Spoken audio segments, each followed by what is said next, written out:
Scott Sigrist. Before we jump into our course on political theory, I think it would be a good idea to define what it is we're doing. What is political theory? Um, it's not easy to define because the subject matter of political theory is so vast. It's nothing less than the whole of political reality, including not only directly political institutions and processes and relations, such a relation between citizens and citizens, citizens and states and states, but also underlying human motivations, values, opinions about society and society's relation to the broader world, right? Which ultimately brings us down to the question of human nature and what are the limitations of human beings and what are the possibilities um, for human beings in society. Um, so I guess you could give as a very basic definition that political theory is a comprehensive, systematic analysis of political reality in all its dimensions. Um, but that's a that's a lot. So let's try to be a little more specific. Um, I'll put this in terms of the nature of the discipline. Um, the science of something is a kind of discipline, a disciplined study of it, right? What is the nature of this particular discipline? Um, in terms of the contemporary conception, I think it's a fairly muddled conception. If you look at your Oxford Handbook on Political Science and the reading I gave you from that on the overview of political theory, it points out, this hugely variegated uh, nature of the subject uh, and how it's difficult to define. And then it goes on to not really give a very clear definition. Um, and this seems to be problematic. And I think it's a problem in the field generally, uh, failure to provide a clear definition, because any intellectual enterprise depends on getting clear about what it is you're doing.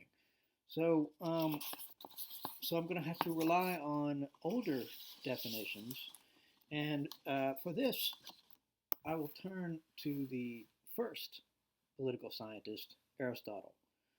Um, Aristotle gives the classic conception of political theory. Um, for him, political science was political theory. Uh, that's what political science does is is theor to theorize, right? Um, and he describes it as an architectonic science, because as Aristotle understood it, the task of political science and thus political theory is to provide the architecture for human life and show how to direct human affairs in general. Uh, According to this conception, all the other sciences are encompassed within, at least potentially, within political science, because political science, well, first of all, the other sciences are needed to understand the broader reality in which politics takes place. Um, but political science ultimately wants to direct uh, everything in human society, including the sciences, towards the good of society, right? So, in that sense, someone like Aristotle, and really throughout the history of the West until modern times, um, all the sciences were understood uh, in terms of humanities, in the sense that they were all supposed to serve a human purpose. This was the idea of a university, by the way. It was supposed to provide integrated knowledge of the universe, a universe of knowledge, right? Coherent, integrated uh, view of reality. We don't really do that anymore. Uh, but this is why Aristotle understood political science, political theory, as architectonic, right? Um, because you simply can't understand the political world without this kind of holistic approach. Um, this is not to say that Aristotle thought political science could do everything, um, uh, or that that political scientists should try to understand everything. Um, he thought there were uh, intractable human limitations, first of all, um, including limitations of our understanding and limits in terms of what politics could achieve, limits of politics as an activity. And with respect to science itself, limits of certainty, the kind of certainty that we can achieve in political affairs. One place Aristotle says that the mark of an educated person is to know the level of precision possible for his particular science, right? Um, and he says, in the case of political science, uh, it's, as we say, not an exact science. Um, it's not capable of the level of precision as mathematics, for example. Um, and this sort of highlights the limitations of a strictly quantitative approach to understanding politics. Right, quantitative methods, regression models, and so forth can tell you how many people have acted in a certain way and believe certain things, right? But it can't tell you the value of what they do and believe, right? It can't tell you something like the nature of justice, um, and it can't get down to the sort of intangible qualities of human community and human interaction, right? Um, so political theory is a qualitative science, right? And must rely on qualitative methods. It's not that quantitative analyses can't be useful to the theorist, but they certainly cannot be adequate.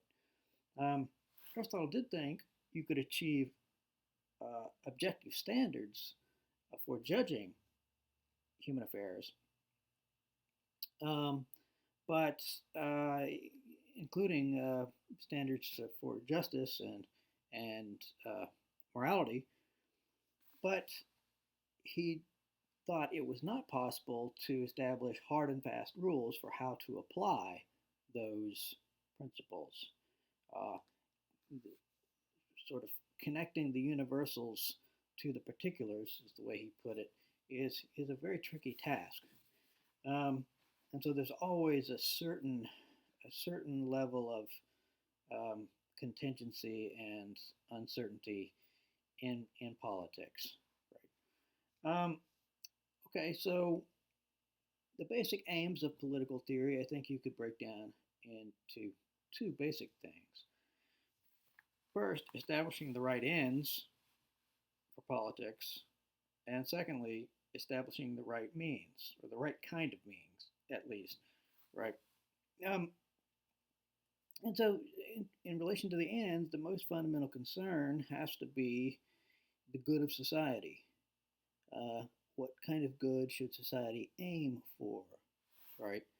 And that brings us to the question of what's good for human beings as individuals and in community.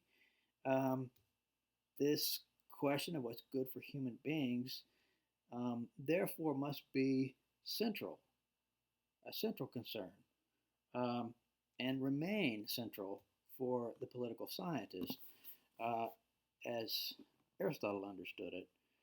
And I think if you think about how politics works, I mean, all of the political debates over what we should or should not do, and that implies what's just or unjust, what is good or not good for society, right? And so the questions of values and justice are overriding.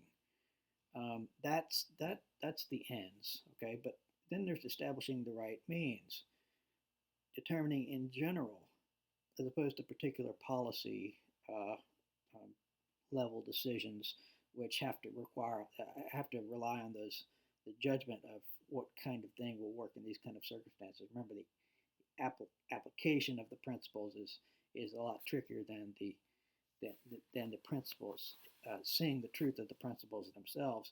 Um, but the question arises once you have the right kind of ends. Well, what are the best means for achieving those ends? What kind of means will work best to achieve a just social order? What kind of organization, what kind of architecture is necessary to achieve the common good? Right. Well, then I think you could describe the process of political theory as determining problems and solutions in relation to um, achieving our ends, right? Um, and Aristotle, following Plato, liked to put this, like to give the analogy of a physician. Um, a physician is trying to figure out how to get you healthy or keep you healthy, right? Um, if you go to a doctor and you have some kind of sickness, uh, the doctor really does three things. Right? First, diagnosis, then prognosis. I mean, what are your prospects, or how is this going to play out, this sickness that you have, and then third, prescription. Right? What are you going to? How are you going to treat this illness? And so, I mean, if you apply that analogy to politics, we've got to first establish what the social problems are, what is wrong that needs to be fixed, right? Or what challenges do we face? Um, and secondly, we need to understand uh, the prospects of the political situation in terms of getting worse or getting better. Um, this relates to the question of prediction. I mean, it's a fundamental task of science to predict things accurately, right? Based on what has happened before, based on how you've determined that whatever it is you're studying, how it operates, how it works, right? And then third, suggesting appropriate political remedies, right? Treatment. What in general should we do in response to these problems and these tendencies that we see in society? Um, Now, the first thing to determine with respect to these problems and prospects is the causes of the problems and um, and why they have the trajectories they have, right? You could say, again, on the medical analogy, what are the causes of health and unhealth in society? Or Aristotle sometimes put it in terms of function. Plato did this as well. Um, the functionality or dysfunctionality of society, right? Science is centrally concerned with getting down to the causes of things. And if we're going to explain political phenomena, uh, we've got to establish causes, right? And the tendencies, or getting to the prospects, right? Prognosis. Um, the recognizing the tendencies is closely related to recognizing the causes, right? To cause something is not only to make it happen, but to move it in a certain direction, right? Towards certain ultimate effects. Um, so you want to understand that the trajectory of this thing that's going on, right? Politically, this means we want to understand the potentialities of various human orientations and ideas and actions in the social context, right?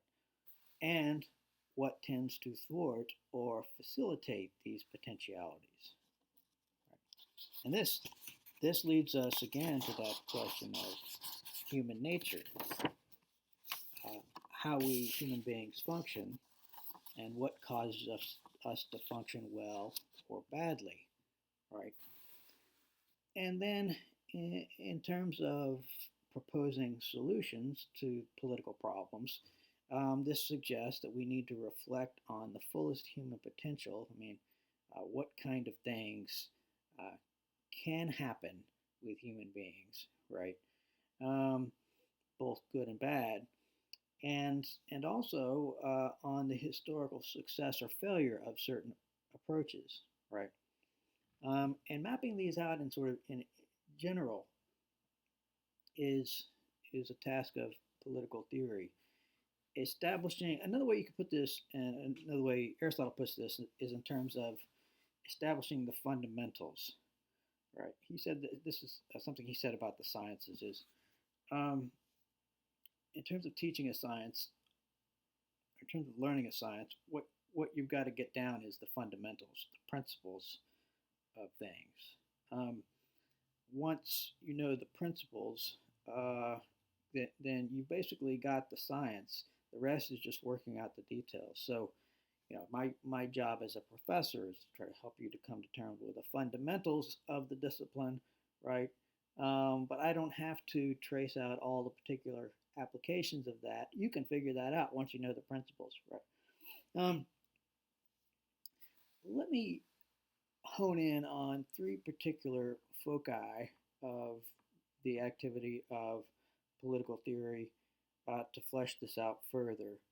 Um, First, there is a need for conceptual clarification, and this is a very important task of political theory, right? To achieve clarity about problems, prospects, and solutions, right? Um, it's imperative to establish clarifying critical concepts, to dispense with cliches that would either fall short of bringing clarity or maybe even um, distract us from a clear view, right? To establish critically clarifying scientific terminology for talking about this, right?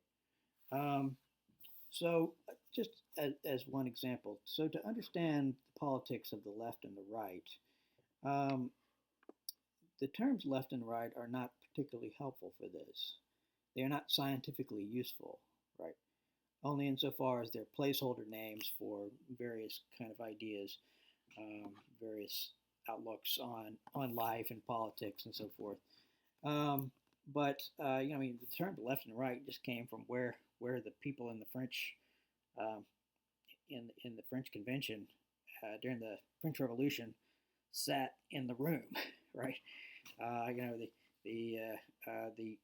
the ones who wanted to keep a monarchy but make it constitutional were on the right, sitting on the right, and the harder core revolutionaries, who wanted a republic, were on the left, right?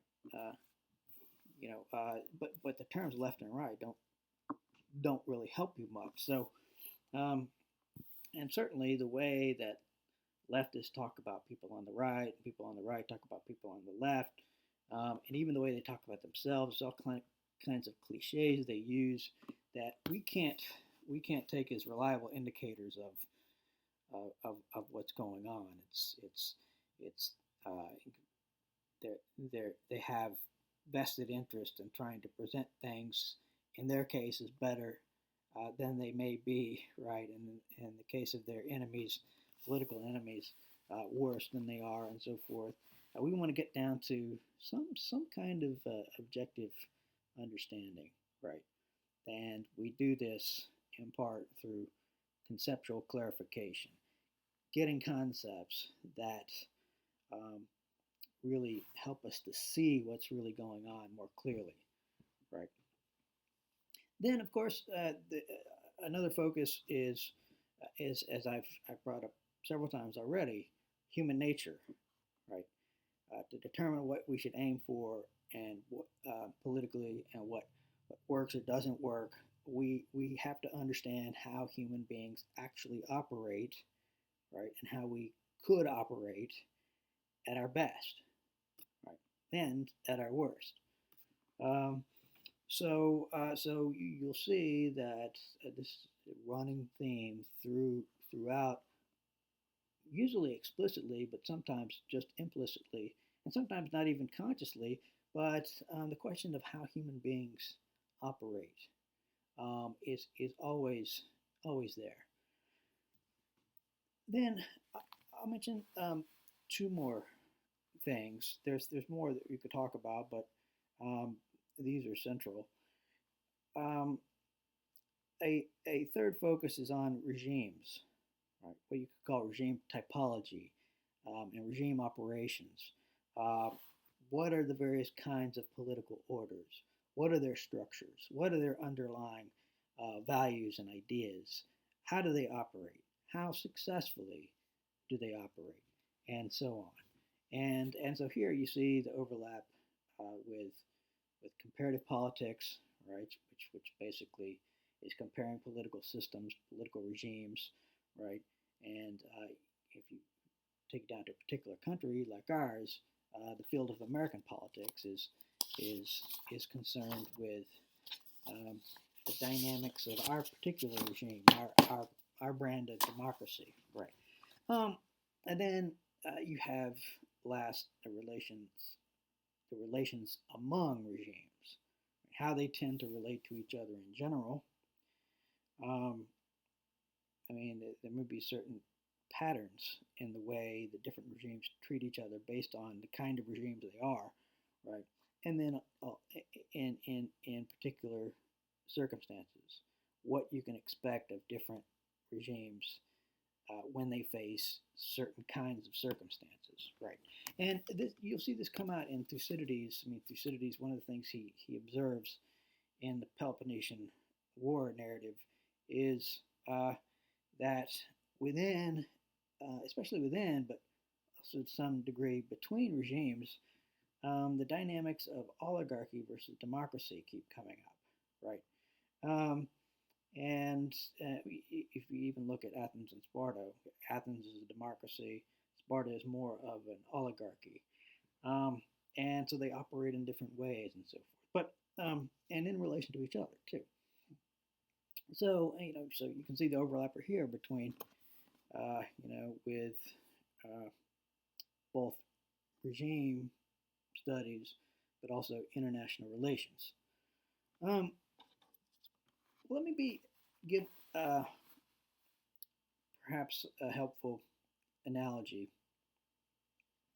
for understanding the relationship of political theory with the other with the other disciplines. And the analogy is that of a house inspector. I bought a house a few years ago. Inspector comes. He's got a checklist, right? He goes through the checklist to check all these different features of the house. Um, if you keep in mind the architectonic idea, uh, that political science is an architectonic science, I think this is a pretty good uh, parallel analogy. The inspection, the house inspection is dealing with the construction, sort of architecture of the house, right? And so what does the inspector do, the house inspector? He examines the foundations of the house, right, determine whether they provide adequate support. That's the most important thing they have to establish, because if the foundations are cracked or sagging or something like that, that could be a real problem. And then secondly, he looks at the different parts of the house to determine whether everything is functioning properly, right? That's the job of the house inspector. The political scientist, political theorist, does similar things, right? Um, political theory looks at the presuppositions of uh, the other disciplines, and in their particular form that they're taking. Um, and it also examines the conceptual frameworks they use to determine whether uh, between these two things, whether the presuppositions, the concepts, and conceptual frameworks are sound and adequate, right? Whether they'll hold up to scrutiny, whether they are addressing everything they need to address and explaining everything they need to explain, and doing it in a way that's um, logically sound, coherent, right, and true to the the structures of reality that the political theorist has been reflecting on, right? And in this process, the political theorist applies critical criteria for judging these things, right? And this is very important. If you don't have critical criteria, then you don't have any solid basis to make your judgment, to come to your conclusions, right? So think again of the house inspector. He has certain standards by which he measures the house. Right? I said the guy who came to um, inspect my house before we moved in, um, he had a checklist, right? And that checklist was established by experts in the field, right? And the political theorist likewise has certain standards that have been established by fellow theorists through the decades and even the centuries um, before. Um, and it's also the case that sometimes these standards need to be updated, right? So in house inspection, right, best practices are going to change some, and the standards of house inspection are going to change um, in relation to changes in technology and other improvements, right? Um, and likewise, for the political theorist, the methods and standards of critical analysis may change over time um, or need to be modified according to new insights, new political situations, right, that were perhaps not anticipated before, right? The main difference here is that um, in the case of political theory, the recommended changes are much more likely to be disputed than in house inspection, right? If you're dealing with your house inspector, you know that the, the metal pipes are better than the polyurethane pipes that they used to use in the 80s a lot, which I have in my house, right? And they were saying that that's a potential problem that you have to look out for, and you can demonstrate that pretty, you can establish certainty about that, right? It just is the fact. You can show that this type of pipe breaks more often, and this type of pipe leaks more often, and so forth, because of the materials. It's less easy to establish that kind of consensus about things like what is justice. Um, so so there is a certain degree to which the standards in political science and political theory are always contested and contestable, right? Because of that, what Aristotle said about the level of uncertainty in human affairs, right? Um, so really, the other disciplines of political science depend on political theory, right? I mean, all analysts and scholars uh, make certain assumptions about how things work um, and what we should be aiming for, and so forth, and uh, and they use certain methods and adopt certain concepts, and they may not um, question these. They may not have ever considered whether these are really sound. They adopt them unreflectively, and it may well be that some of them are not particularly solid if you subject them to rational scrutiny, right? But what about the relation of political theory to political practice? I mean, ultimately in politics, trying to understand politics, we want to know what to do, right?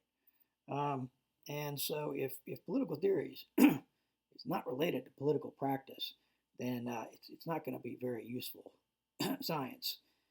It would be um, doubtful that there's any really useful purpose for political science. Um, so, so let me just give a couple of examples of how um, it can be highly relevant, how it is highly relevant for political practice. First of all, there are practical implications for different assumptions you make um, about politics. So take that issue of human nature, right? Are human beings all essentially selfish, or are they capable of nobler motives um, as well? Right? Your assumption about this kind of thing is going to make a big difference in how you interpret things, how you interpret why people are doing what they do, and what realistically they could achieve, and that kind of thing, right? Or take the case of political regimes. Um, we tend to assume in the West that democracy is simply the best regime, right? Um, but does it have certain weaknesses, and does it have bad as well as good tendencies um, that may make it highly problematic, at least in certain circumstances? Um, a great example here is Alexis de Tocqueville's Democracy in America, when this French philosopher who came over and studied American life and wrote a book on it. The best book ever written on America, I would say. A lot of people backing me up on that because of its great insight. But he sees democracy as the way of the future, and America seems to be the most successful democracy, and he wants to understand the reason for that success.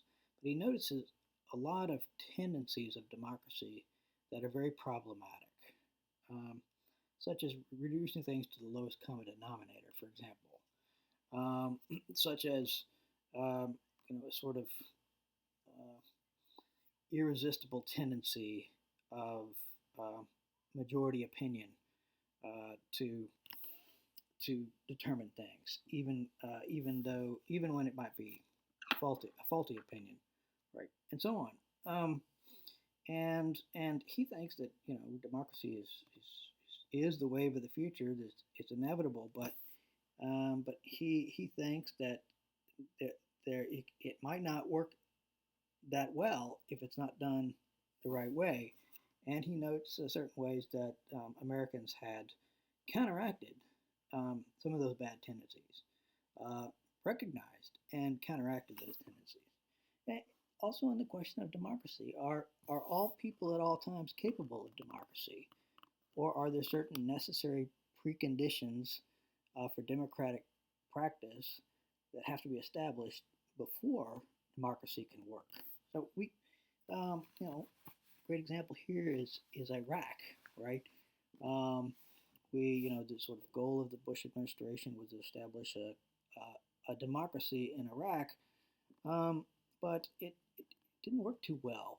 And it raises the question, is everyone ready for democracy? Even supposing that it's the best regime, if you had all your druthers, is it really the best in every circumstance? Maybe a different kind of different form of government would be more appropriate for certain circumstances.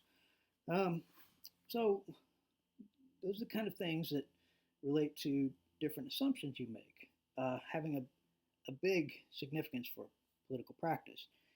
Then there's the difference that's made by different standards of judgment. Right? Are there objective criteria by which we can judge regimes to be and their underlying values and opinions to be good or bad, better and worse? Right? This is sort of the heart of the quarrel, as it's sometimes called, between the ancients and the moderns. The ancients say, yes, there are objective criteria, even if in application, it's much messier. There are objective criteria, and moderns increasingly over time have said there are not. But that raises the question, on what basis then do you make political judgments to determine what to do if there are no objective criteria? And what value, in fact, is science or theory if there is no objective conclusion that you might come to, at least in the general principles of things. So that'll make a big difference. Postmodern politics, the kind of politics that doesn't acknowledge any objective truths, will probably look rather different from a robustly principled politics. The American founders believed in this things called natural rights, right? If that's just a figment of their imagination, then they would, if they didn't believe that, they would have set things up differently, right? And then finally, that relates to the practical difference of different approaches of political action that a political theory may examine. All right, what methods are best suited to help us understand the political situations in which we must act? Right, what means are most effective for achieving our ends? What, in fact, is the criteria of effectiveness? Effective for what? What constitutes success? Right? These are fundamental questions. And these are the kind of questions that political theory is concerned with. So, in short, political theory is indispensable for a coherent, deep understanding of politics. And works of political theory are indispensable for that purpose as well. I always encourage students, this is why I have everybody read primary sources, right? Don't read just what people have said about Aristotle. Read Aristotle. Same with Machiavelli. Same with all the others, right? Because first of all, if you get it secondhand, you can't judge for yourself how good those interpretations are. And secondly, the whatever mediators there might be explaining these to you is likely to be much inferior in the quality of their thought and in the depth of their insight and so forth to the masters themselves. So go straight to the masters, right? And that's what I'm having you do in the course. All right, hopefully that is clarifying. I will see you soon with our particular lessons on Thucydides and Plato and Aristotle and so on. Talk to you soon.